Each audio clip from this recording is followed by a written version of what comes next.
Proceed, Linus, for here my fall, and by the doom of death, end woes and all. Merchant of Syracusa, plead no more. I am not partial to infringe our laws. The enmity and discord which of late sprung from the rancorous outrage of your duke to merchants, our well-dealing countrymen, who, wanting guilders to redeem their lives, have sealed his rigorous statutes in their bloods, excludes all pity from our threatening works. For since the mortal and intestine jars twixt thy seditious countrymen and us, it hath in solemn sentence been decreed, both by the Syracusans and ourselves, to admit no traffic to our adverse towns. Nay more, if any born in Ephesus be seen at Syracusan marts or fairs, again, if any Syracusan born comes to the Bay of Ephesus, he dies, and his goods confiscated to the Duke's dispose, unless 1,000 marks be levied to quit the penalty and to ransom him. Thy substance, valued at the highest rate, cannot amount unto 100 marks. Therefore, by law, thou art condemned to die. Yet this my comfort, when your words are done, my woes end likewise with the evening sun. Well, Syracusan, say in brief the cause why thou departest from thy native home, and for what cause thou camest to Ephesus. In Syracuse was I born, and wed, unto a woman happy but for me, and by me did not our hap been bad. With her I lived in joy. Our wealth increased by prosperous voyages. I often made to Epidamnum, till my factor's death and the great care of goods at random left drew me from kind embracements of my spouse, from whom my absence was not 6 months old before herself, almost at fainting under the pleasing punishment that women bear, had made provision for her following me, and soon in safe arriving where I was. There had she not been long, for she became a joyful mother of 2 goodly sons, and, which was strange, the one so like the other as could not be distinguished but by names. That very hour, and in the selfsame inn, a meaner woman was delivered, such a burdened male, twins both alike. Those, for their parents were exceeding poor, I bought, and brought up to attend my sons. My wife, not meanly proud of 2 such boys, made daily motions for our home return. Unwilling, I agreed. Alas, too soon we came aboard. A league from Epidamnum had we sailed before the always window-veined deep gave any tragic instance of our harm. But longer did we not retain much hope. For what obscured light the heavens did grant, did but convey into our fearful minds a doubtful warrant of immediate death. The sailors sought for safety by our boat, and left the ship then sinking right to us. My wife, more careful for the latter morning, had fastened him unto a small spare mast, such as seafaring men provide for storms. To him one of the other twins was vowed, whilst I had been like equal of the other. The children thus disposed, my wife and I, fixing our eyes on whom our care was fixed, fastened ourselves at either end the mast, floating straight, obedient to the stream, was carried from Corinth, as we thought. At length the sun, gazing upon the earth, dispersed those vapors that offended us, and by the benefit of his wished light, the seas waxed calm, and we discovered 2 ships from far, making amain to us. Corinth that, about the doors this. But ere they came, oh, let me say no more. Gather the sequel by that one before. Nay, fool old man, do not break up so, for we may pity, though not pardon thee. Oh, had the gods done so, I had not now worthily termed them merciless to us. For ere the ships could meet by twice 5 leagues, we were encountered by a mighty rock, which being violently borne upon our helpful ship, split in the midst. So that in this unjust divorce of us, fortune had left to both of us alike, what to delight in, what to sorrow for. Her part, poor soul, seeming as burdened with lesser weight, but not with lesser woe, was carried with more speed before the wind, and in our sight they 3 were taken up by fishermen of Corinth, as we thought. At length, another ship had seized on us, and knowing whom it was their hap to save, gave helpful welcome to their shipwrecked guests, and would have reft the fishers of their prey had not their bark been very slow of sail, and therefore homeward did they bend their course. Thus have you heard me severed from my bliss, that by misfortunes was my life prolonged to tell sad stories of my own mishaps. And for the sake of those thou sorrowest for, do me the favor to delay it full what hath befallen then in thee. Tell me. My youngest boy, and yet my eldest care, at 18 years became inquisitive after his brother, an importunity that is attendant, for his case was like. Reft of his brother, but retained his name, might bear him company in the search of him, whom whilst I labored of a love to see, I hazarded the loss of whom I loved. If 5 summers have I spent in farthest Greece, roaming clean through the bounds of Asia, and coasting homeward, came to Ephesus, hopeless to find, and yet loath to leave unsought, where that or any place that harbors men. But here must end the story of my life, and happy were I in my timely death, could all my travels warrant me they live. Oh, hapless the Jew, whom the fates have marked to bear the extremity of direness. Now trust me, we're not against our laws, against my crown, my oath, my dignity, which princes, would they, may not disannul, my soul should sue as advocate. But though thou art adjudged to death, and past its sentence may not be recalled, but to our honor's great disparagement, yet will I favor thee in what I can. Therefore, merchant,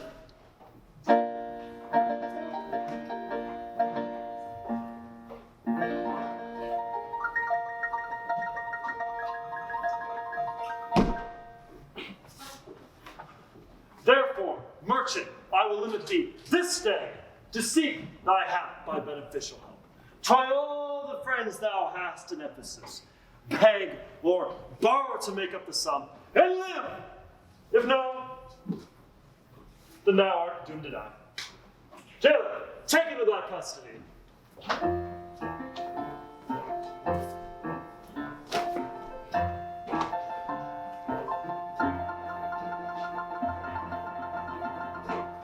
I will, my lord. Hopeless and helpless doth the Aegean wend, but to procrastinate his lifeless end.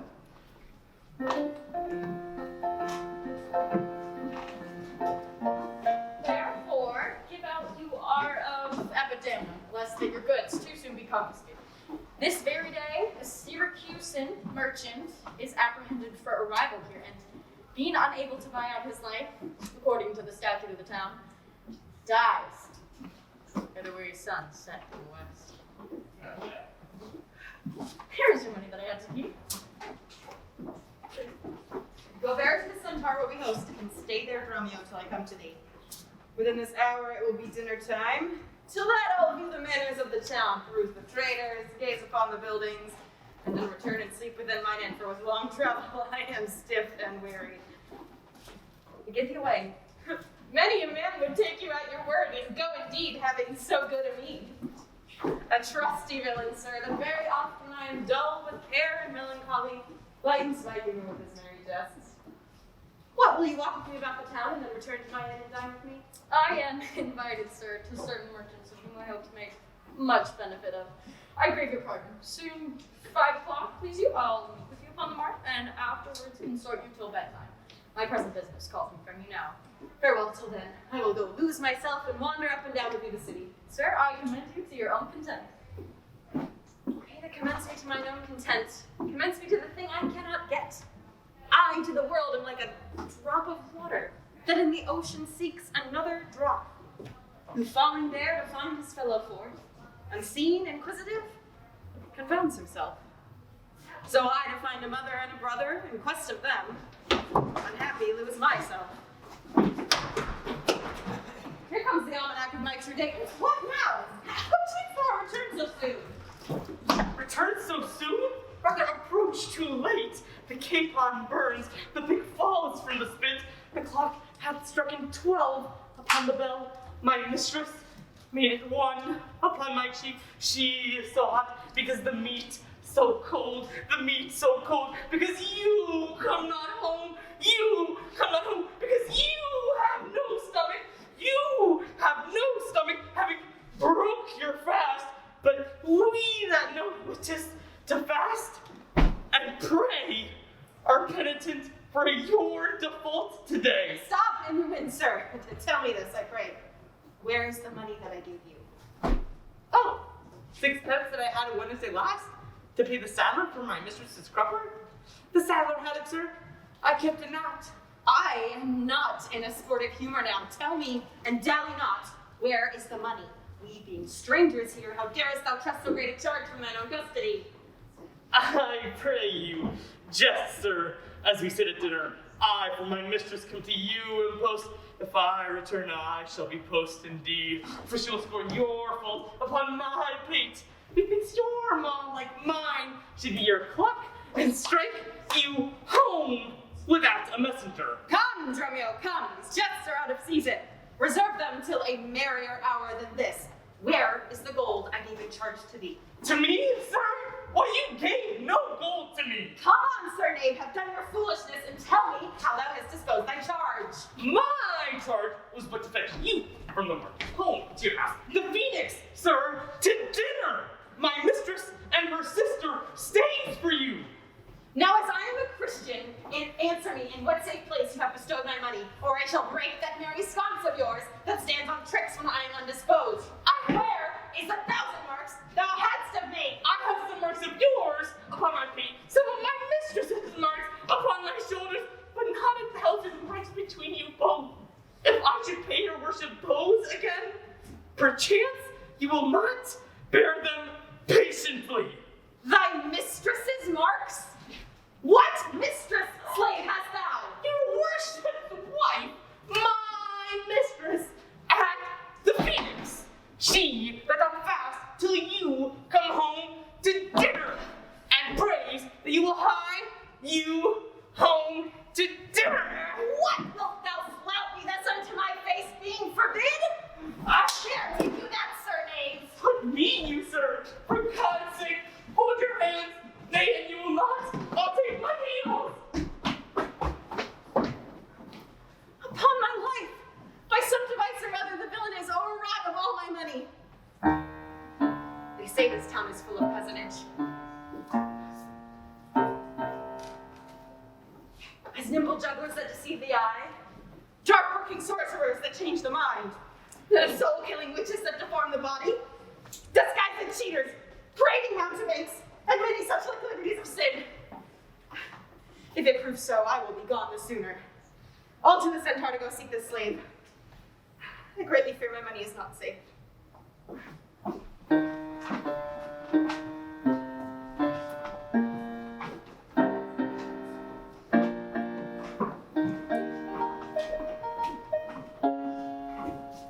Neither my husband nor the slave returned, that in such haste I sent to seek his master.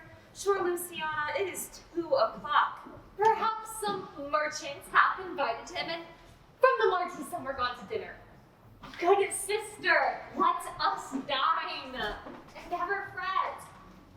A man is master of his liberty. Time is their mistress, and when they see time, they'll go or come. If so, be patient, sister. Why should their liberty than ours be more? Because their business still lies out a door. Look, when I serve him so, he takes it ill. Oh no, he is the bridle of your will. There's none but asses will be bridled so. Why, headstrong liberty is lashed with woe. There's nothing situate under heaven's eye that hath his bound in earth and sea and sky. The beasts, the fishes, and the winged fowls are their males' subjects and at their controls. Man, more divine, the master of all these, lord of the wide world and wild watery seas, endued with intellectual sense and soul of more preeminence than fish and fowl, are masters to their females and to their lords. So let your will attend on their reports. This servitude makes you to keep unwed. Not this, but troubles of the marriage bed. But were you wedded, you would bear some sway. Ere I learn love, I'll practice to obey. How if your husband start some other where? Till he come home again, I would forbear. Patience unmoved, no marvel though she pause. They can be meek that have no other cause. A wretched soul bruised with adversity, we bid be quiet when we hear it cry. But were we burdened with like weight of pain, as much or more we should ourselves complain. So thou that hast no unkind mate to grieve thee, with urging helpless patience would relieve me. But if thou live to see like right bereft, this full-begged patience in thee will be left. Well, I will marry one day, but to try. Here comes your man. Now is your husband nigh. Say, is your tardy master now at hand? Nay, he is at 2 hands with me, and thou my 2 ears can witness. Say, didst thou speak with him, knowst thou his mind? He told his mind upon mine ear, but through his hand I scarce could understand it. Spoke he so doubtfully thou couldst not feel his meaning? Nay, he struck so plainly that I could too well feel his blows, and withal so doubtfully that I could scarce understand them. But say, I prithee, is he coming home? It seems he hath great care to please his wife. My mistress, sure my master is horn mad. Horn mad, no villain! I mean, not coupled mad, but sure he is stark mad. When I desired him to come home to dinner, he asked me for 1,000 marks in gold. 'Tis dinner time, quoth I. My gold, quoth he. Your meat doth burn, quoth I. My gold, quoth he. Will you come, quoth I? My gold, quoth he. Where's the 1,000 marks I gave thee, villain? The pig, quoth I, is burned.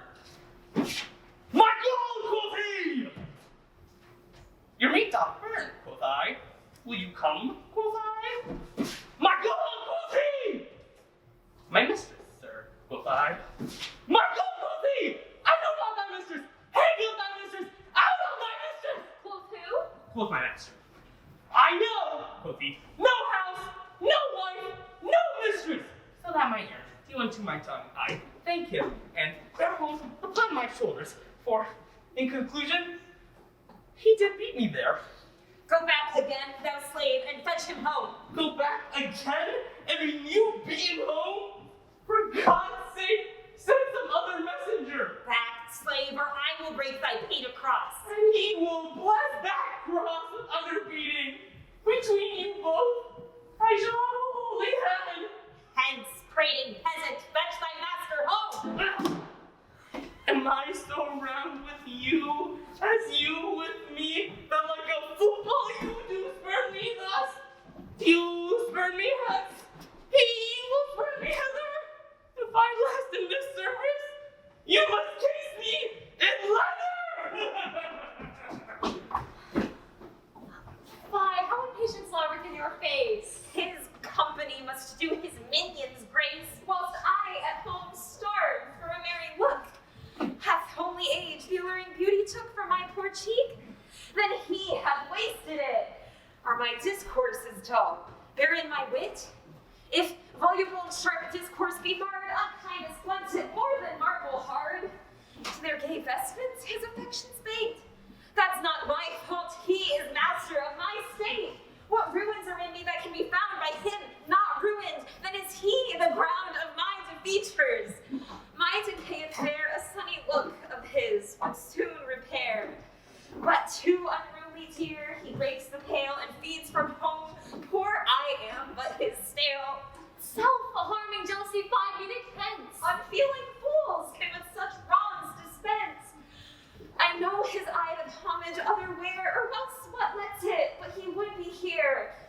Sister, you know he promised me a chain. With that alone a love he would detain, so he would keep fair quarter with his bed. I see the jewel best enameled will lose his beauty, Yet the gold bites still that others touch, and often touching will wear gold. And yet no man that hath a name by falsehood and corruption doth it shame. Since that my beauty cannot please his eye, I'll weep what's left away, and weeping die. How many fond fools serve mad jealousy?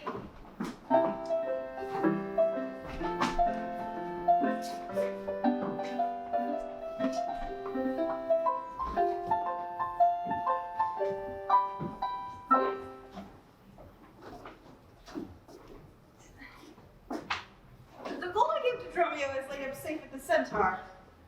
And the hateful slave has wandered forth in care to seek me out. By computation in mine host report, I could not speak with Dromio since the first I sent him from the mart. See, here he comes. How now, sir, is your merry humor altered? As you love strokes, so jest with me again. You know no centaur, you receive no gold, your mistress sent to have me home to dinner. My house was at the Phoenix. Wast thou mad that thus so madly thou didst answer me? What answer, sir? When spoke I such a word? Even now, even here, not half an hour since. I have not seen you since you sent me hence, home to the centaur, with the gold you gave me. Villain, thou didst deny the gold's receipt, and toldst me of a mistress and a dinner, for which I hope thou feltst I was displeased. I am glad to see you in this merry vein. What means this jest? I pray you, master, tell me. Yea, dost thou jeer and flaunt me in the teeth? Thinkst thou I jest? Hold, take thou that, and that. Oh, sir, for God's sake, now your jest is earnest. Upon what bargain do you give it me? Because that I familiarly sometimes do use you for my fool and chat with you, your sauciness will jest upon my love, and make a common of my serious hours. When the sun shines, let foolish gnats make sport, but creep in crannies when he hides his beams. If you will jest with me, know my aspect, and fashion your demeanor to my looks, or I will beat this method in your sconce. Sconce call you it, so you would leave battering, I had rather have it ahead. And you use these blows long, I shall have to get a sconce for a head, and ensconce it too, or else I shall seek my wit in my shoulders. But, I pray, sir, why am I beaten? Dost thou not know? Nothing, sir, but that I am beaten. Shall I tell you why? Aye, sir, and wherefore? For they say every why hath a wherefore. Why first? For flouting me! And then wherefore? For urging it the second time to me! Was there ever any man thus beaten out of season, when in the why and the wherefore is neither rhyme nor reason? Well, sir, I thank you. Thank me, sir, for what? Mary, for this something that you gave me for nothing. I'll make you amends next to give you nothing for something. But say, sir, is it dinner time? No, I think the meat ones that I have. In good time, sir. What's that? Basting. Well, sir, then 'twill be dry.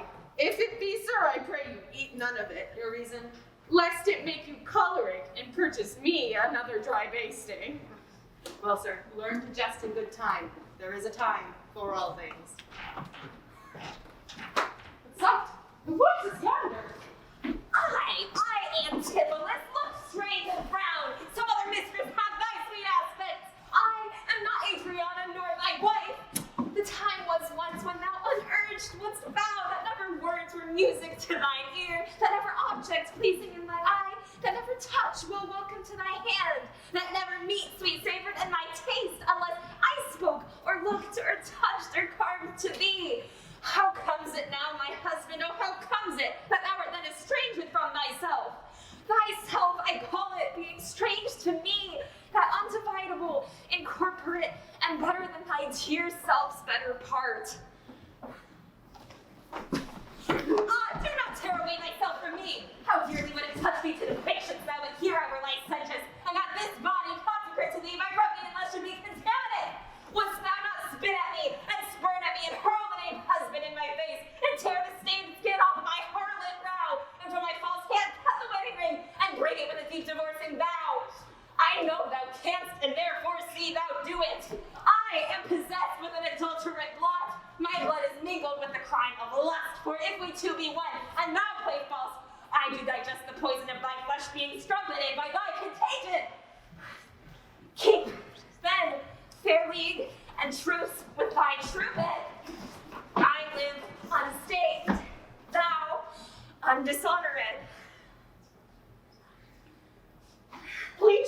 fair dame? I know you not. In Ephesus, I am but 2 hours old, as strange unto your town as to your tongue. And by all my wit being scanned, wants wit in all one word to understand. Fie, brother! How the world has changed with you! When were you wont to use my sister thus? She sent for you by Dromio home to dinner. By Dromio? By me? By thee, and this thou didst return from him, that he did buffet thee, and in his blows denied my house for his, me for his wife. Did you converse, sir, with this gentlewoman? What is the course and drift of your compact? I, sir. I never saw her till this time. Villain, thou liest, for even her very words didst thou deliver to me on the mart. I never saw her in all my life. How can she best then call us by our names? Unless it be by inspiration. How ill agrees it with your gravity to counterfeit thus grossly with your slave, abetting him to thwart me in my mood. Be it my wrong, you were from me exempt, but wrong not that wrong with a more contempt. Come, I will fasten on this sleeve of thine. Thou art an elm, my husband, I the vine, whose weakness, married to thy stranger state, makes me with thy strength to communicate. If aught possess thee from me, it is dross, usurping ivy, briar, or vital moss, who, all for want of pruning, with intrusion infect thy sap and live on thy confusion. To me she speaks. She moves me for her theme. Well, why was I married to her in my dream? Or sleep I now and think I hear all this? What error drives our eyes and ears amiss? Till I know this sure uncertainty, I'll entertain the offered fallacy. Dromio, go bid the servants spread for dinner. Oh, for my beads, I cross me for a sinner. This is the fairy land. Oh, spite of spites, we talk with goblins, owls, and sprites. If we obey them not, this will ensue. They'll suck our breath or pinch us black and blue. Why, readest thou to thyself and answer not? Dromio, thou drone, thou snail, thou slug, thou sot? I am transformed, master, am I not? I think thou art in mind, and so am I. Nay, both in mind and in my shape. Thou hast thine own form. No, I am an ape. If thou art transformed to aught, 'tis to an ass. 'Tis true, she rides me and I long for grass. 'Tis so, I am an ass, else it could never be, but I should know her as well as she knows me. Come, come, no longer will I be a fool to put the finger in the eye and weep, whilst man and master laughs my woes to scorn. Come, sir, to dinner. Dromio, keep the gate. Husband, I'll dine above with you today and shrive you of 1,000 idle pranks. Sirrah, if any ask you for your master, say he dines forth, and let no creature enter. Or waking mad, or well advised, known unto these and to myself disguised. I'll say as they say and persever so, and in this mist that all adventures go. Master, shall I be porter at the gate? Aye, and let none enter, lest I break your pate. Come, come, Antipholus, we dine too late.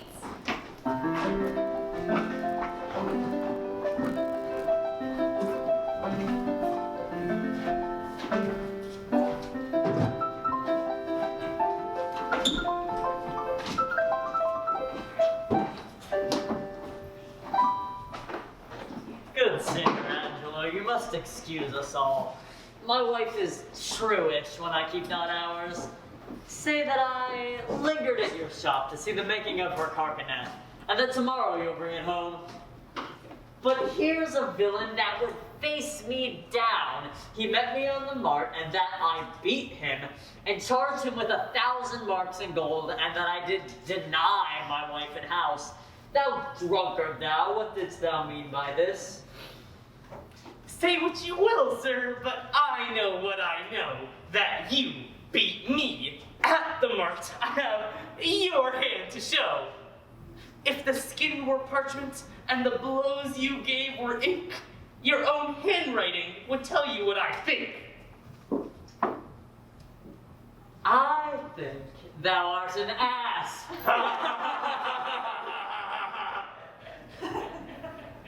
Marry, so it doth appear, by the wrongs I suffer and the blows I bear.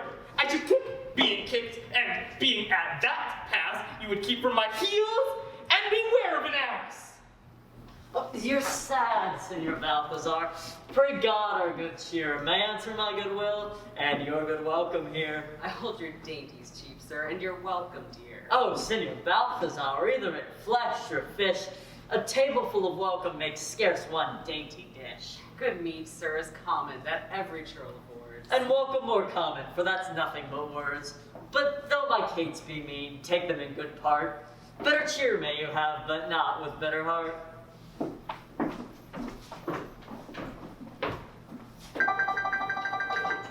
But soft, my door is locked. Go, bid them on us in. Maud, Bridget, Marion, Cicely, Jillian, Jen. Moo, malt horse, capon, coxcomb, idiot, pledge. Either get thee from the door or sit down at the head. Dost thou conjure for wenches that you callst for such store, when one is one too many? Go, get thee from the door. What patches made our porter? My master stays in the street. Let him walk from whence he came, lest he catch cold on his feet. Who talks within there? Oh, open the door.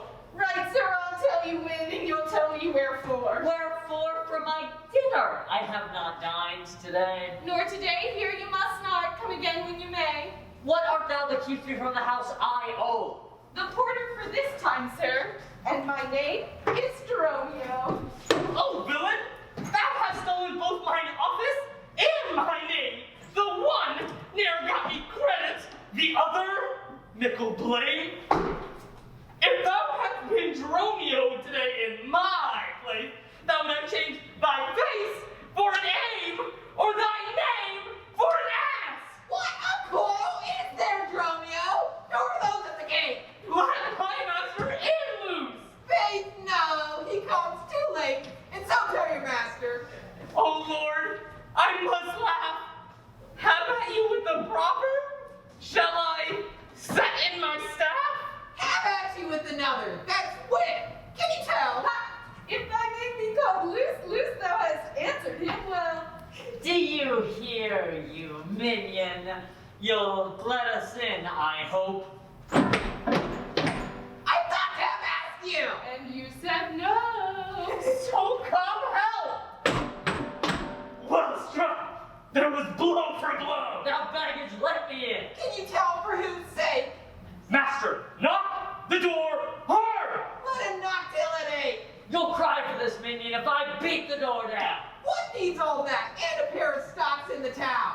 Who is that at the door that keeps all this noise? By my trunk, your town is troubled with unruly boys. Are you there, wife? You might have come before. Your wife, Sir Knave, go get you from the door. If you went in paid, master, this knave would go sore. Here is neither cheer, sir, nor welcome. We would fain have either. In debating which was best, we shall part with neither. Master, they stand at the door. Bid them welcome hither. There is something in the wind that we cannot get in. You would say so, master, if your garments were thin. Your cake here is warm within. You stand here in the cold. It would make a man mad as a buck to be so bought and sold. Go fetch me something, I'll break open the gate. Break any breaking here and I'll break your knave's pate. A man may break a word with you, sir.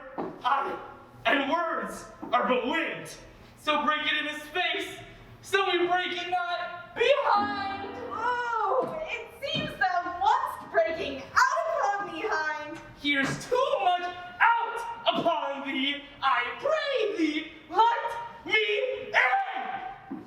Aye. Wind fowls have no feathers and fish have no fins. Well, I'll break in. Go, fetch me a crow. A crow without feather? Master, mean you so?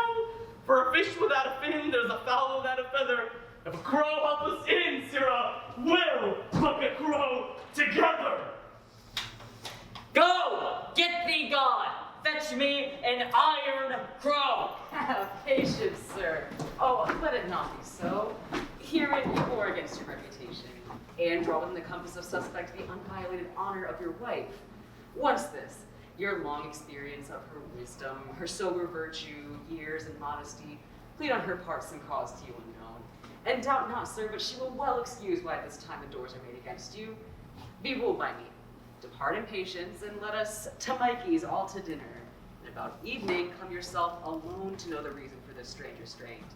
If by strong hand you offer to break in now, in the stirring passage of the day, a vulgar comment will be made of it, and that supposed by the common route against your yet unguarded estimation.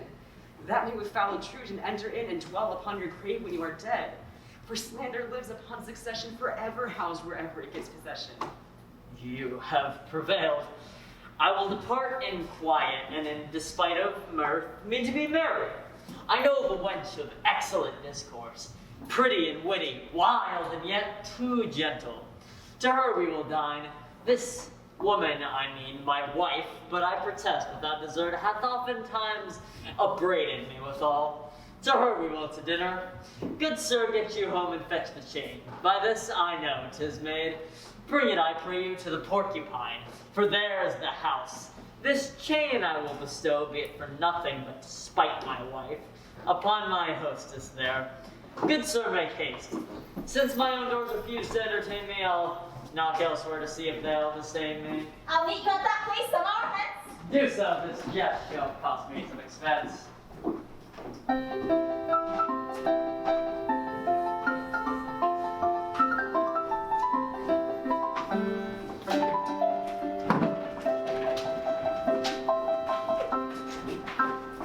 And may it be that you have quite forgotten a husband's office. Shall Antipholus, in the spring of love thy love springs rot? Shall love and growing build so ruinous? If you did wed my sister for her wealth, then for her wealth's sake, use her with more kindness. Or, if you like, elsewhere, do it by stealth. Muffle your false love with some show of blindness. Let not my sister read it in your eye. Be not thy tongue thy own shame's order. Look sweet, speak fair, become disloyalty. Apparel vice like virtue's harbinger. Bear a fair presence, though your hearts be tainted. Teach sin the carriage of a holy saint. Be secret false. What needs you be acquainted? What simple thief brags of his own attaint? 'Tis double wrong to truant with your bed and let her read it in thy looks at board. Shame hath a bastard fame, well managed. Ill deeds are doubled with an evil word. Alas, poor women! Let us but believe, being compact of credit, that you love us. Though others have the arm, show us the sleeve. We in your motion turn, and you may move us. Then, gentle brother, get you in again. Comfort my sister, cheer her, call her wife. 'Tis holy sport to be a little vain, and when the sweet breath of tragedy conquers strife. Sweet mistress, what your name is else I know not, nor by what wonder you do hit of mine. Less in your knowledge and your grace you show not than our earth's wonder more than earth's divine. Teach me, dear creature, how to think and speak. Lay open to my earthy, gross conceit, smothered in errors, feeble, shallow, weak, the folded meaning of your words' deceit. Against my soul's pure truth, why labor you to make it wander in an unknown field? Are you a god? Would you create me new? Oh, transform me then into your power I'll yield. But if that I am I, then well I know your weeping sister is no wife of mine, nor to her bed no homage do I owe. Far more to you do I decline. Oh, train me not, sweet mermaid, with thy note, to drown me in thy sister's flood of tears. Sing, siren, for thyself, and I will dote. Spread over the silver waves thy golden hairs, and as a bet I'll take them in their lie, and in that glorious supposition think, he gains by death that hath such means to die. Let love, being light, be drowned if she sink. What, are you mad that you do reason so? Not mad, but mated. How, I do not know. 'Tis some fault that springeth from your eye. For gazing on your beams, fair sun, being thy. Gaze where you should, and that will clear your sight. It's good to wing sweet love as look on night. Why call you me love? Call my sister so. Thy sister. That's my sister. No. It is thyself, mine own self's better part. Mine eye's clear eye, my dear heart's dearer heart. My food, my fortune, and my sweet hope's aim. My soul, earth's heaven, and my heaven's claim. All this my sister is, or else should be. Call thyself sister, sweet, for I am thee. Thee will I love, and with thee lead my life. Thou hast no husband yet, nor I no wife. Give me thy hand. Oh, stop, sir, hold you still. I'll fetch my sister and get her goodwill.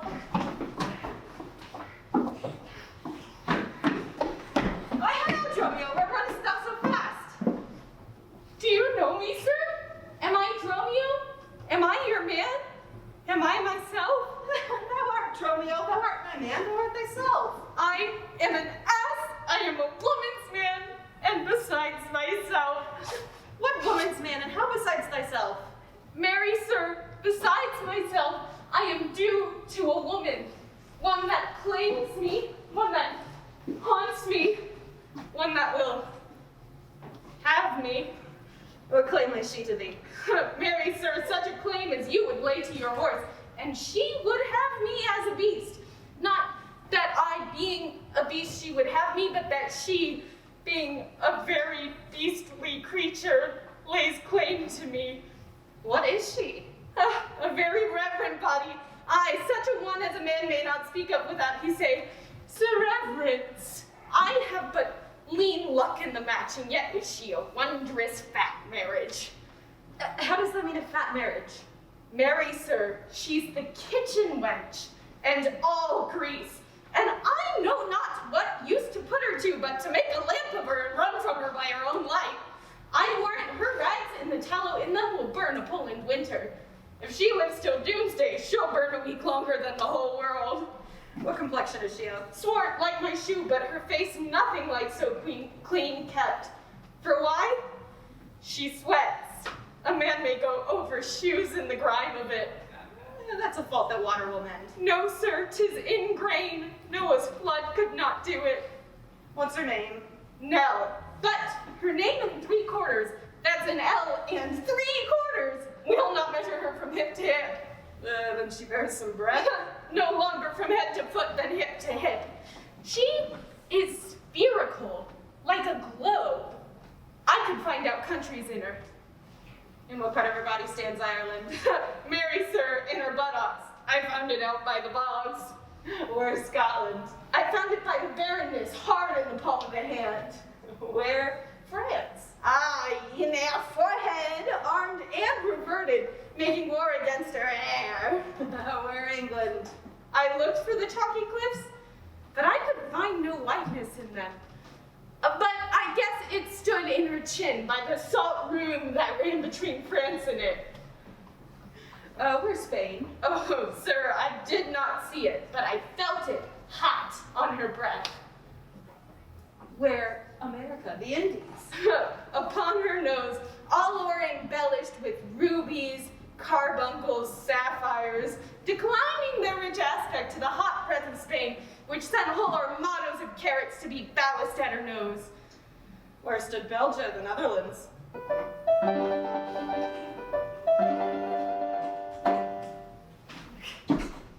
Oh, sir, I did not look so low.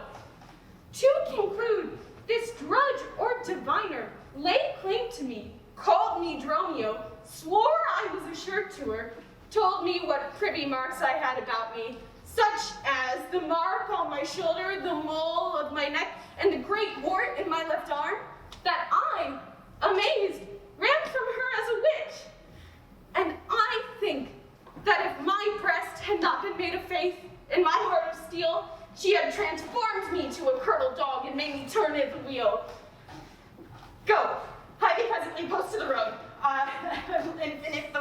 any way from shore, I will not harbor in this town tonight.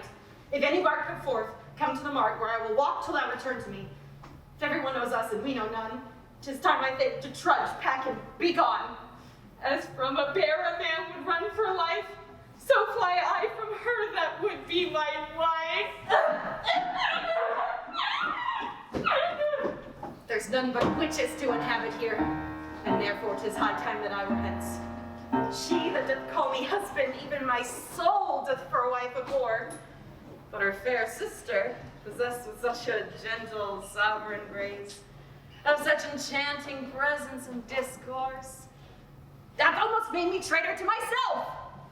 But lest myself be guilty to self-wrong, I'll stop mine ears against the mermaid's song. Master Antipholus! Hi, that's my name. I know it well, sir. Though, here's the chain. I thought of taking you at the porcupine. The chain unfinished and made me stay thus long. What is your will that I shall do with this? What please yourself, sir, I've made it for you. Made it for me, sir? I bespoke it not. Not once, nor twice, but 20 times you have. Go home with it and please your wife withal, and soon at supper time I'll visit you and then receive my money for the chain. I pray you, sir, receive your money now, for fear you ne'er see chain or money more. You are a merry man, sir, fare you well. What I should think of this, I cannot tell. But this I think. There's no man is so vain who would refuse so fair an offered chain. See, a man here needs not live by shifts, when in the streets he meets such golden gifts. All to the mart, and there for Dromio stay. If any ship put out, then straight away.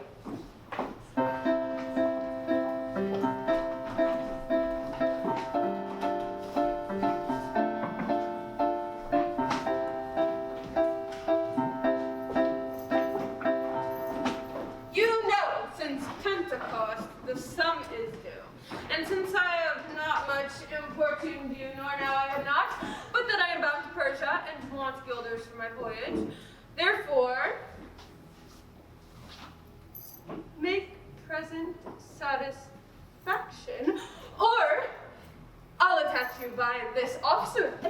Even just the sum that I do owe to you is growing to me by Antipholus, and in the instant that I met with you, he handed me a chain. At 5 o'clock I shall receive the money for the same.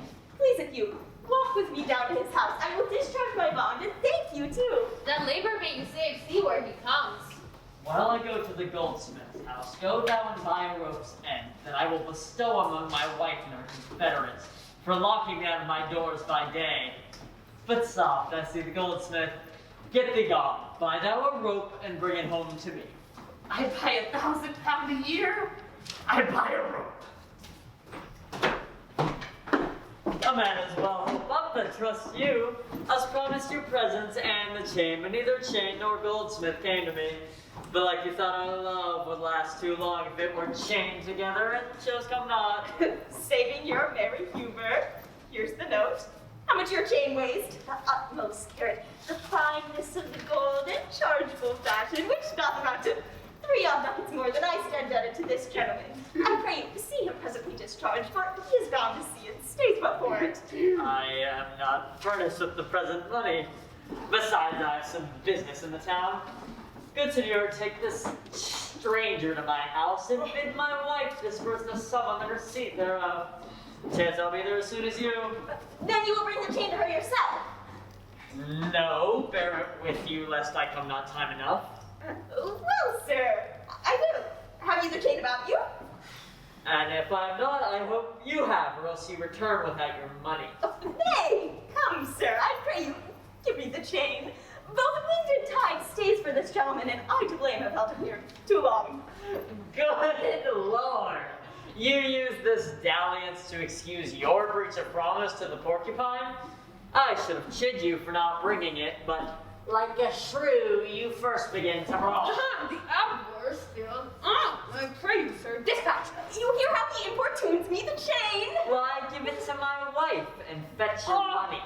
You come, you know I gave it to you even now. Either send the chain or send me by some token. Fine, now you run this humor out of breath. Come, where's the chain? I pray you let me see it. I'm my business. Can't break this. Damn it. Good sir, say whether you answer me or no. And if not, I'll leave him him to the officer. I answer you? What should I answer you? The money that you owe me for the chain. I owe you none till I receive the chain. You know I gave it you half an hour since. You gave me none, and you wrong me much to say so. You wrong me more, sir, in denying it. Consider how it stands upon my credit. Officer! Arrest them! My suit! I do. I charge you the Duke's name to obey me. This touches me in reputation. Either consent to pay this sum for me, or I touch you by this officer. Consent to pay thee that I never had? Arrest me, foolish fellow, if thou darest. Here is thy fee. Arrest him, officer. I would not spare my brother in this case if you should scorn me so apparently. I do arrest you, sir. You hear the suit. I do obey thee till I give thee bail. But sirrah, you will buy this sport as dear as all the metal in your shop will answer. Sir, I shall have law in Ephesus to your notorious shame. I doubt it not. Master! There's a bark of epidamnum that stays but till her owner comes aboard. Then, sir, she bears away. Our flightage, sir, I have conveyed aboard. I have got the oil, the balsamum, and aquavitae. The ship is in her trim, the merry wind blows fair from land. They stay for naught at all but their owner, master, and yourself. How now? A madman. Why, thou peevish sheep, what ship of epidamnum stays for me? The ship you sent me for, to hire waftage? Thou drunken slave, I sent thee for a rope, and told thee to what purpose and what end. You sent me for a rope's end as soon. You sent me to the bay, sir, for a bark. I will debate this matter at more leisure, and teach your ears to list me with more heed. To Adriana, villain, hie thee straight. Give her this key and tell her in the desk that's covered o'er with the Turkish tapestry there is a purse of ducats. Let her send it. Tell her I am arrested in the street, and that shall bail me. Hie thee, slave, be gone. On, officer, to prison till I come.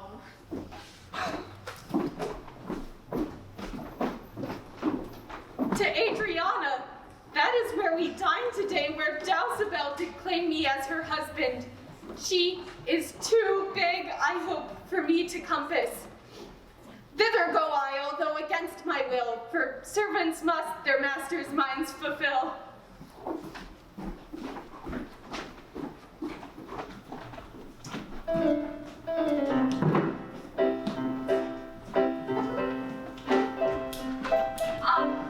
Luciana, did he tempt thee so? Mightst thou perceive austerely in his eye that he did plead in earnest? Yea or no? Looked he red or pale or sad or merrily? What observation madest thou in this case of his heart's meteors tilting in his face? First he denied you had in him no rights.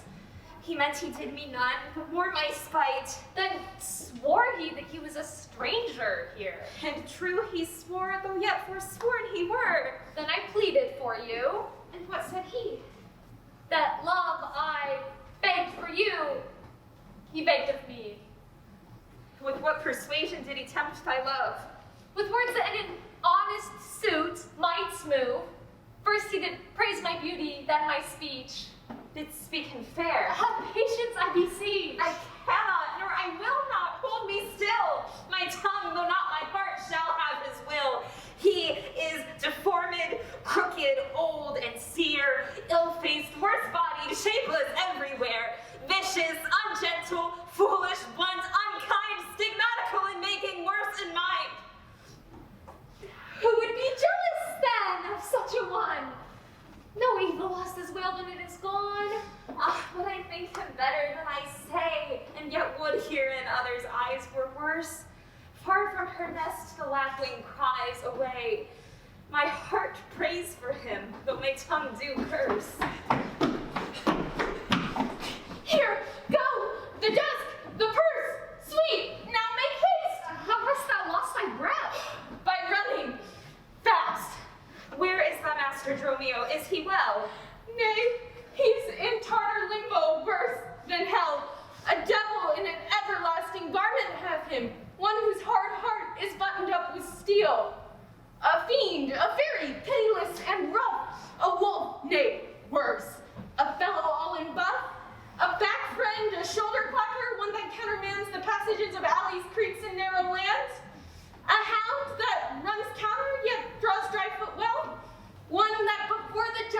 carries parcels to hell? Why, ma'am, what is the matter?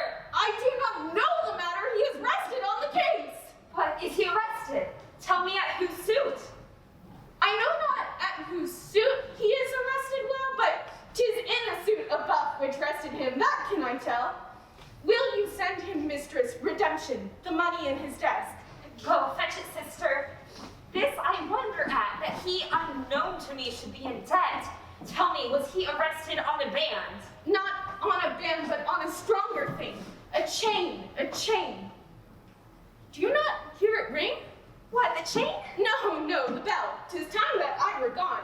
'Twas 2 ere I left him, and now the clock strikes 1. The hours come back. That did I never hear. I, if any hour meet a sergeant that draws back in very fear. As if time were in debt, how fondly dost thou reason? Time is a very bankrupt who owes more than he's worth to season. Nay, he's a thief too. Have you not heard men say that time goes stealing on by night and day?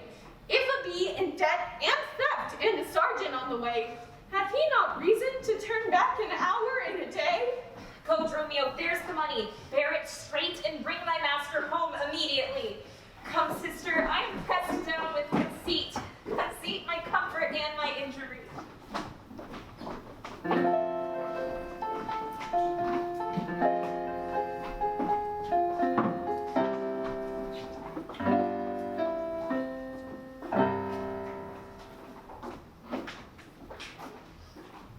There's not a man I meet but doth salute me as if I were their well-acquainted friend, and every one doth call me by my name. Some tender money to me, some invite me, some other give me thanks for kindnesses, some offer me commodities to buy. Even now, a tailor called me in his shop and showed me silks that he had bought for me, and they were the halting measure of my body. Sure, these are but imaginary wiles, and Lapland sorcerers inhabit here. Master, here's the gold you sent me for. What? Have you not got the picture of old Adam new apparel? What gold is this? What Adam does that mean? Not that Adam that kept the paradise, but that Adam that keeps the prison. He that goes in the calf skin that was killed for the prodigal. He that came behind you, sir, like an evil angel, and bid you forsake your liberty? I understand thee not. No, sir, why, 'tis a plain case. He that goes like a base vial in a case of leather. The man that, when gentlemen are tired, gives them a sob and rests them. He that takes pity on decayed men and gives them suits of durance. He that sets up his rest to do more exploits with his mace than a Moorish pike. What, that means an officer? Aye, sir, the sergeant of the band. He that brings any man to answer it that breaks his band. One that always thinks a man going to bed and says, God give you good rest. Well, sir, there rest in your foolery. Is there any ships put forth tonight? May we be gone? Why, sir, I brought you word an hour since that the bark expedition set forth tonight. Then were you hindered by the sergeant to tarry for the hoy delay? Here are the angels you sent for to deliver you. The fellow is distraught, and so am I, and here we wander in illusions. Oh, some blessed power deliver us from hence.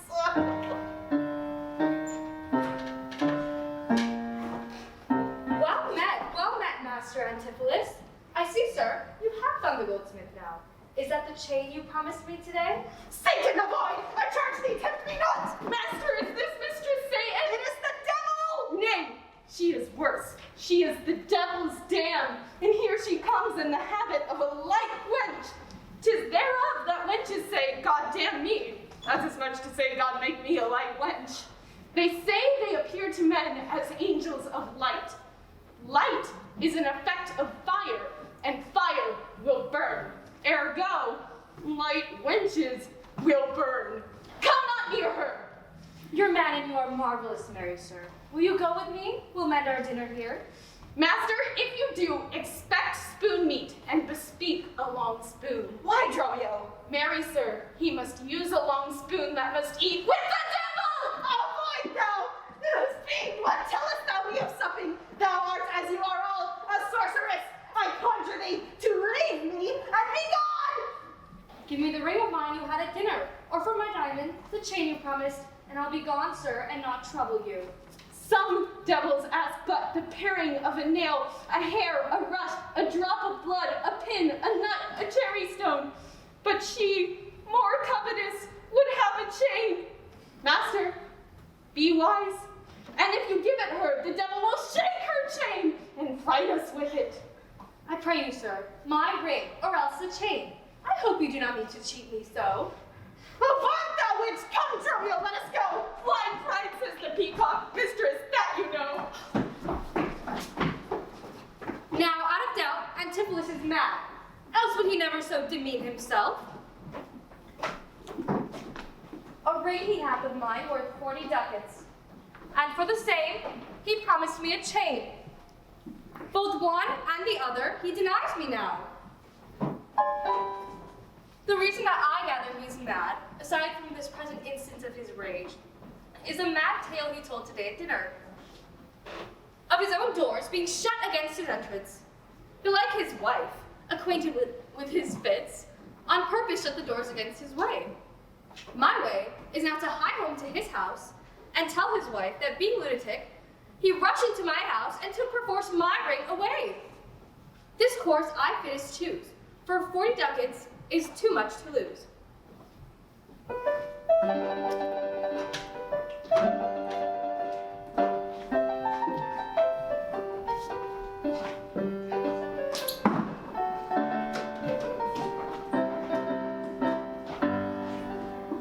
Fear me not, man, I will not break away. I give thee ere I leave thee so much to warn I'm rested for. My wife is in a wayward mood today and will not lightly trust the messenger that I should be attached in Ephesus.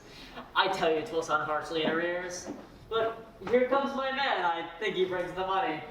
How now, have you that I sent you for? Here's that I warned you. We'll pay them all. But where's the money? Why, sir, I gave the money for the rope. 500 ducats, villain, for a rope? I'll serve you, sir. 500 at the rate. To what end did I bid thee hie me home? To a rope's end, sir. And to that end am I returned. And to that end, I will welcome you. Good sir, be patient. Nay, 'tis for me to be patient. I am in adversity. Good, now hold thy tongue. Nay, rather persuaded him to hold his hand. Thou horse unsenseless villain! I would I were senseless, sir, that I might not feel your blows. Thou art sensible in nothing but blows, and so is an ass. I am an ass indeed. You may prove it by my long ears. I have served him from the hour of my nativity to this instant, and have nothing at his hands for my service but blows. When I'm cold, he heats me with beatings. When I am warm, he cools me with beatings. I am waked with it when I sleep, raised with it when I sit, driven out of doors with it when I come from home, welcomed home with it when I return. Nay, I bear it upon my shoulders like a beggar monster brat, and I think when he hath lamed me, I shall beg with it from door to door. Go along. My wife is coming yonder. Mistress, respecting Phenum, respect your end, or rather, to prophecy like the parent, beware the rope's end. Wilt thou still talk? How say you now? Is not your husband mad? His instability confirms no less. Good Dr. Pinch, you are a conjurer. Establish him in his true sense again, and I will please what you will demand. Alas, how fiery and how sharp he looks! Mark how he trembles in his ecstasy. Give me your hand, and let me feel your pulse. There is my hand, let it feel your ear. I charge thee, Satan, housed within this man, to yield possession of his holy prayers. Into the high state of darkness, by these strength, I conjure thee, by all the saints in heaven. Peace! Doted wizard! Peace! I am not mad. Oh, that thou wert not, poor distressed soul. You, minion, you! Are these your customers? Did this companion with the saffron face revel and feasted at my house today, whilst upon me the guilty doors were shut, and I denied to enter in the house I own? Oh, husband, God doth know you dined at home. Where would you have remained until this time, free from these slanders and this open shame? Dined at home? Thou villain, what sayest thou? Sir, sooth to say, you did not dine at home. Were my doors not locked and I shut out? Party, your doors were locked, and you shut out. Did not she herself revile me then? Sans fable, she herself did revile you there. Did not her kitchen maid rail, taunt, and scorn me? Sir, she did! The kitchen vestal scorned you! And did I not in rage depart from thence? In verity you did. My bones bear witness that have since felt the vigor of his rage. Is it good to soothe him in these contraries? It is no shame. The fellow finds his vein, and yielding to it, humors well his frenzy.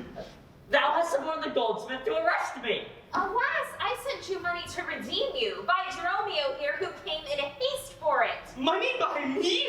Heart and goodwill you might, but surely, master, not a rag of money! Whence not thou to her for a purse of ducats? He came to me and I delivered it. And I am witness with her that she did. God and the rope maker bear me witness that I was sent for nothing but a rope! Mistress, both man and master are possessed. I know it by their pale and deadly looks. They must be bound and laid in some dark room. Say, wherefore didst thou lock me forth today? And why dost thou deny the bag of gold? I did not, gentle husband, lock thee forth. And gentle master, I received no gold, but I confess, sir, that we were locked out. Dissembling villain, thou speakst false in both. Dissembling harlot! Thou art false in all, and art confederate with the damned pack to make a loathsome, abject scorn of me. But with these nails, I'll pluck out these false eyes that would perceive me in this shameful sport. Oh, bind him, let him come not near me. More company, the fiend is strong within him. I mean, poor man, how pale and wan he looks. What, will you murder me? Thou jailer, thou I am thy prisoner. Wilt thou suffer them to make a rescue? Masters, let him go. He's my prisoner, and you shall not have him. What wilt thou do, thou peevish officer? Hast thou delight to see a wretched man do outrage and displeasure to himself? He is my prisoner. If I let him go, the decios will be required of me. I will discharge thee ere I go from thee. Bear me forthwith unto his creditor, and knowing how the debt grows, I will pay it. Good master, doctor, see him safe, conveyed home to my house. Almost unhappy day. Almost an happy strumpet. Master, I am here entered in bond for you. Out on thee, villain! Wherefore dost thou nag me? Will you be bound for nothing? Be mad, good master! Cry the devil! God help, poor souls, how idly do they talk. Go, bear him hence. Sister, go you with me.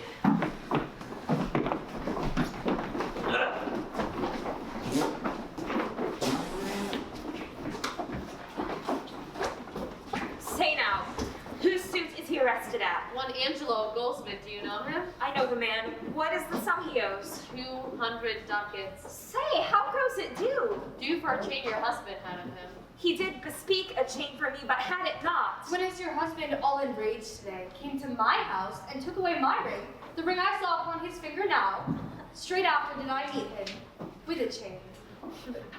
It may be so, but I did never see it. Come, jailer, bring me where the goldsmith is. I want to know the truth hereof at large. God, for thy mercy, they are loose again! And come with naked swords! Let's call for help to have them bound again! Away,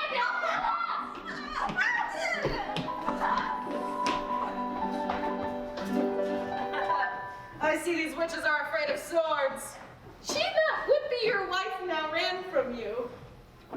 centaur, fetch our supplements. I learned that we were safe and sound aboard. Faith, stay here this night. They will surely do us no harm. You saw they speak us fair. Give us gold. Methinks they are such a gentle nation that, but for the mad mountain of flesh that lays claim of me, I could find in my heart to stay here still and turn witch. I will not stay tonight for all the town. Therefore, away to get our stuff aboard.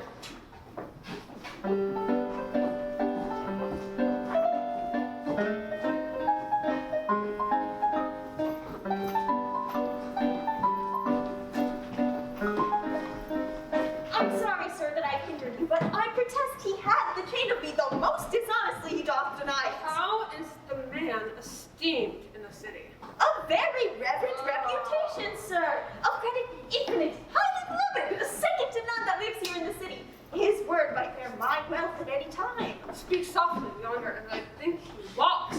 'Tis so, and that self-chain about his neck which he forswore most monstrously to have.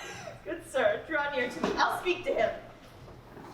Signor Antipholus, I wonder much that you would put me to this shame and trouble, and not without some scandal to yourself, with circumstance and oh, so to deny this chain which now you wear so openly. Besides, the charge, the shame, the imprisonment, you have done wrong to this, my honest friend, who, but for staying up all controversy, had hoisted sail and put to sea today.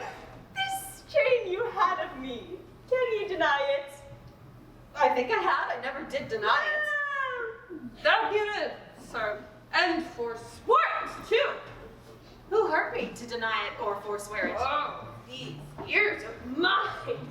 Thou knowest, did hear me. Thou art a villain to impeach me thus. I'll prove mine honor and mine honesty against thee presently if thou darest stand. I dare, and do defy thee for a villain. Hurt him not, for God's sake! He is mad! Some get within him, take his sword away! Find Romeo too and bear him to my house! Run, master, run! For God's sake, take a house! This is the priory! In, or we are spoiled! Be quiet, people! Wherefore throng you hither? To fetch my poor distracted husband hence. Let us come in that we may bind him fast and bear him home for his recovery. I knew he was not in his perfect wits. I am sorry now that I did draw on him. How long hath this possession held the man? This week he hath been heavy, sour, sad, and much different from the man he was. But till this afternoon, his passion ne'er broke into extremity of rage. Hath he not lost much wealth by wreck of sea, but buried some dear friend? Hath not else his eye strayed his affection in unlawful love, a sin prevailing much in youthful men, who give their eyes the liberty of gazing? Which of these sorrows is he subject to? To none of these, except it be the last, namely some love that drew him oft from home. You should for that have reprehended him. Why, so I did, Aye, but not rough enough. as roughly as my modesty would let me, Haply in private. and in assemblies too. Aye, but not enough. It was the copy of our conference. In bed he slept, not for my urging it. At board he fed, not for my urging it. Alone it was the subject of my theme. In company I often glanced at it, still did I tell him it was vile and bad. And thereof came it that the man was mad. The venom clamors of a jealous woman poisons more deadly than a mad dog's tooth. It seems his sleeps were hindered by thy railing, and thereof comes it that his head is light. Thou say'st his meat was sauced with thy upbraidings, unquiet meals make for ill digestions. Thereof the raging fire of fever bred, and what's a fever but a fit of madness? Thou say'st his sports were hindered by thy brawls, sweet recreation barred, what doth ensue but moody and dull melancholy, kinsman to grim and comfortless despair, and at her heels a huge infectious troop of pale distemperatures and foes to life. In food, in sport, in life-preserving rest, to be disturbed would mad or man or beast. The consequence is then, thy jealous fits hath scared thy husband from the use of wits. She never reprehended him, but mildly when he demeaned himself rough, rude, and wildly. Why bear you these rebukes and answer not? She did betray me to my own reproof. Good people, enter and lay hold on him. No, not a creature enters in my house. Then let your servants bring my husband forth. Neither. He took this place for sanctuary, and it shall privilege him from your hands, till I have brought him to his wits again, or lose my labor in his saying it. I will attend my husband, be his nurse, diet his sickness, for it is my office, and will have no attorney but myself. And therefore let me have him home with me. Be patient, for I will not let him stir till I have used the approved means I have, with wholesome syrups, drugs, and holy prayers, to make of him a formal man again. It is a branch and parcel of mine oath, a charitable duty of my order. Therefore depart, and leave him here with me. I will not hence, and leave my husband here. And ill it doth beseem your holiness to separate the husband and the wife. Be quiet and depart. You shall not have him. Complain to the Duke of this indignity. Come, go. I will fall prostrate at his feet and never rise until my tears and prayers have won his grace to come in person hither and take perforce my husband from the abbess. By this, I think the dial points at 5, and on him too, the Duke himself in person comes this way, to the melancholy vale, the place of death and sorry execution behind the ditches of the abbey here. Upon what cause? To see a reverend Syracusan merchant who put unluckily into this bay against the laws and statutes of this town, beheaded publicly for his offense. See where they come. We will behold his death. Kneel to the Duke before we pass the abbey.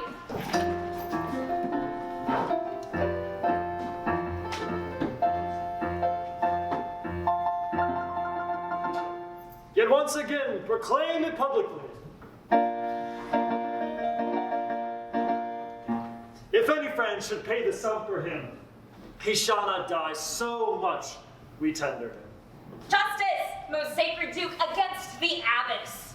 The abbess is the most virtuous and reverend lady. It cannot be that she hath done thee wrong. May it please your grace. Antipholus, my husband, who I made lord of me and all I had at your important letters, this ill day a most outrageous fit of madness took him, that desperately he hurried through the streets, with him his bondman, all as mad as he, doing displeasure to the citizens by rushing in their houses, bearing thence rings, jewels, anything his rage did like. Once did I get him bound and sent him home, whilst to take order for the wrongs I went, that here and there his fury had committed.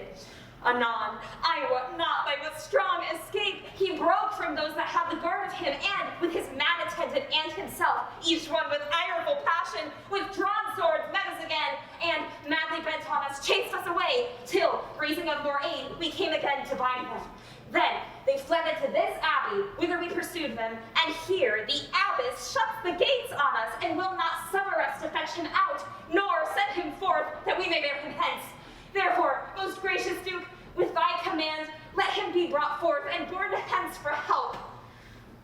Long since thy husband served me in my wars, and I to thee engaged a prince's word, that when thou didst make him master of thy bed, to do him all the grace and good that I could. Go, some of you, knock at the abbey gate, and bid the lady abbess come to me. I will determine this before I swear. Oh, mistress, ship and save yourself. My master and his man are both broke loose, beaten the maids a row, and bound a doctor, whose beard they have singed off with brands of fire. And even as it blazed, they threw at him great pails of puddled mire to quench the hair. My master preaches patience to him, and the while his man with scissors nicks him like a fool. And sure, unless he sends their present help between them, they will kill the conjurer. Peace, fool! Thy master and his man are here, and that is false thou dost report to us. Mistress, upon my life, I tell you true, I have not breathed to him since I did see it. He cries for you, and vows if he can take you, to scorch your face and to disfigure you. Fly, be gone! Don't stand on me! Fear nothing! I mean, it is my husband! Witness you that he is born about invisible. Even now we have him in the abbey here, and now he's there, past thought of human reason. Justice, most gracious Duke. Oh, grant me justice, even for the service that long since I did thee when I bestrid thee in the war, and took deep scars to save thy life, even for the blood I shed for thee. Oh, grant me justice. Unless the fear of death doth make me doubt I see my son Antipholus and Dromio. Justice, sweet prince. against that woman there. She whom thou gavest me to be my wife, and has abused and dishonored me, even at the strength and heights of injury. Beyond imagination is the wrong that she this day hath shameless thrown upon me. Discover how, and thou shalt find me just. This day, great Duke, she shut the doors upon me while she with harlots feasted in my house. A grievous fault. Say, woman, didst thou so? No, my good lord, myself, he, and my sister today did dine together. So befall my soul, as this is false he burdens me withal. Ne'er may I look on day nor sleep on night, but say that she tells your highness simple truth. Oh, perjured woman, they are both forsworn, and this, the madman justly chargeth them. My liege, I'm advised in what I say. Neither disturbed with the effect of wine, nor heady rash, provoked with raging ire, albeit my wrongs might make one wiser mad. This woman locked me out of my house by day, and that goldsmith there, were he not packed with her, could bear witness to it, for he was with me then. He parted to go fetch a chain, and promised to bring it to the Porcupine, where Balthazar and I did dine together. Our dinner done, and him not coming thither, I went to seek him. In the street I met him, and in his company, that gentleman there. Here to this perjured goldsmith swear me down that of this day I received the chain, which God knows I saw not. For this he did arrest me with an officer. I did obey and sent my peasant home for certain ducats. He, with none, returned. Fairly I bespoke the officer to come with me to my house. By the way, we met my wife, her sister, and a rabble of more vile confederates. Among them one Pinch, a hungry, lean-faced villain, a mere anatomy, a mountebank, a threadbare juggler, a fortune-teller, a needy, hollow-eyed, sharp-looking wretch, a living dead man. This pernicious slave, forsooth, took himself as a conjurer, and, gazing in my eyes, feeling my pulse, and with no face as to where I'm facing me, cries out I was possessed.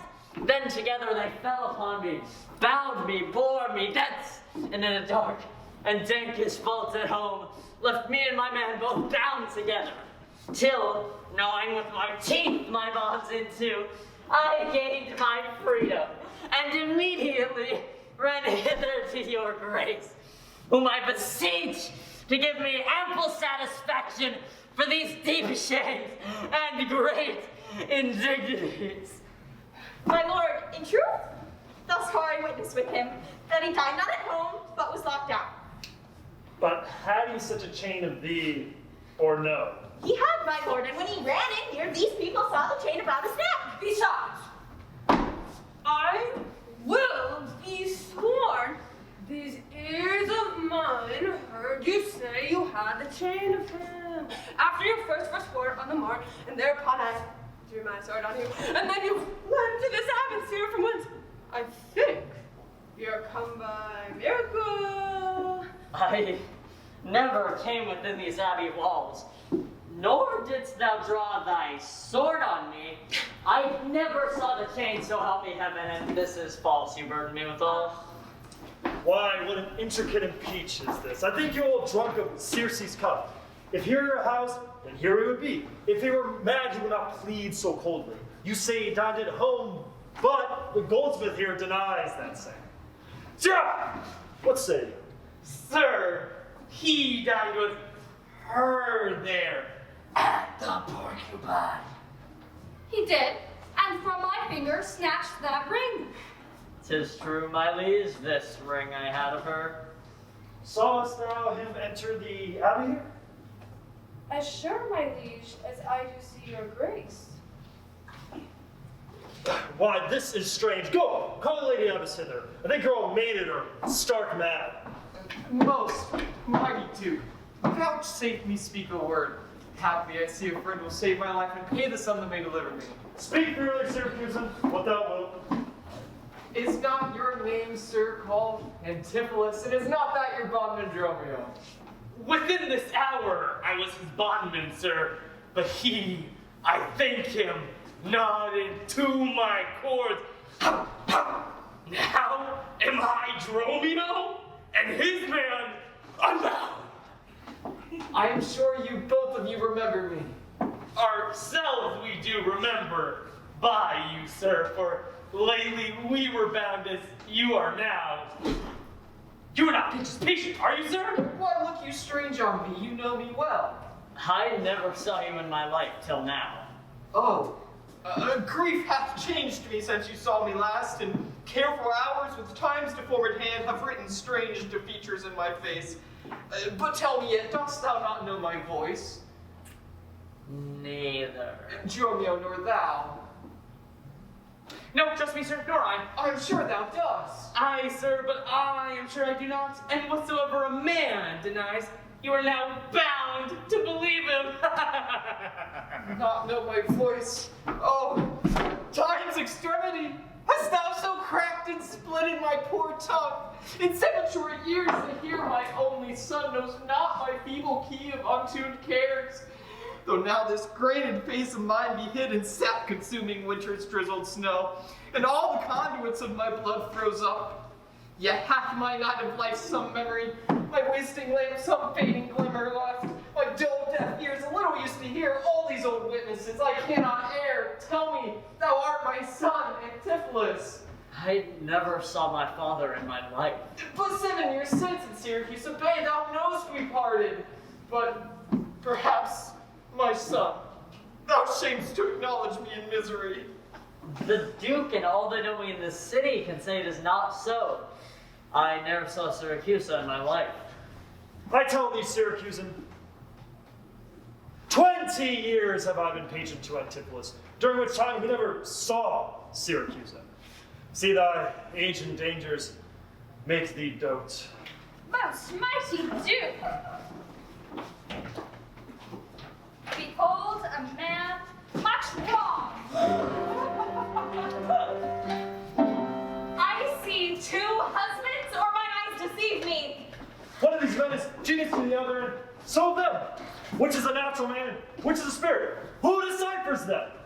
I, sir, am Dromio. Command him away. I, sir, am Dromio. Pray let me stay. The Gian art thou not, or else his ghost. Oh, my old master, who hath bound him here? Whoever hath bound him, I will loose his bonds and gain a husband by his liberty.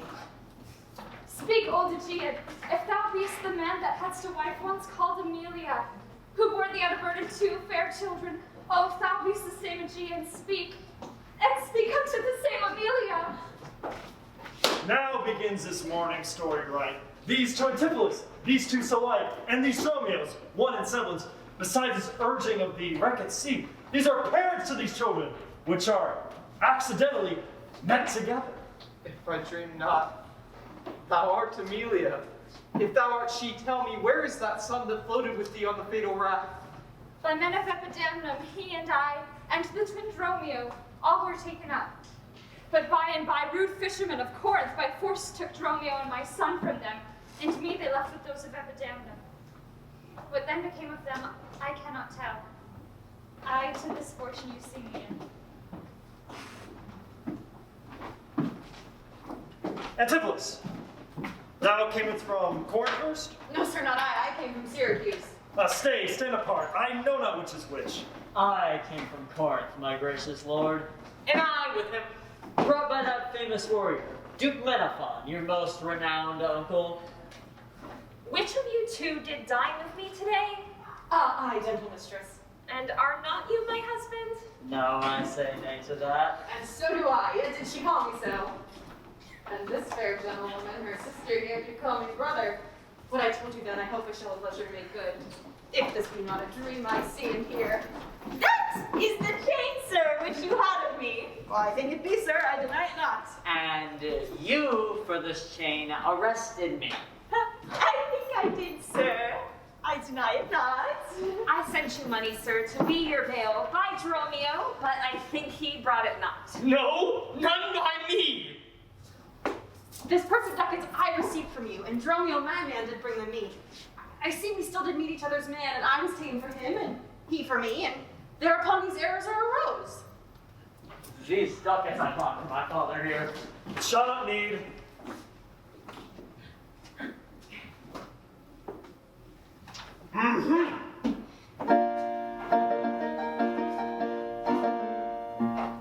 Thy father hath his life. Sir, I must have that diamond from you.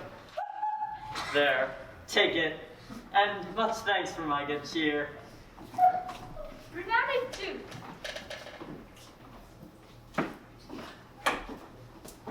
Renowned Duke, vouchsafe to take the pains to go with us into the abbey here, and here at large discourse at all our fortunes, and all that are assembled in this place that, by the sympathizing one day's error, have suffered wrong. Go! Go to a gossip's feast, and we shall make full satisfaction. 33 years have I but gone in travail, of you, my sons, and till this present hour my heavy burden ne'er delivered. The Duke, my husband, and my children both, and you, the calendars of their nativity, go with us to a gossip's feast, and joy with me, after so long grief, such nativity. With all my heart, I will gossip this feast.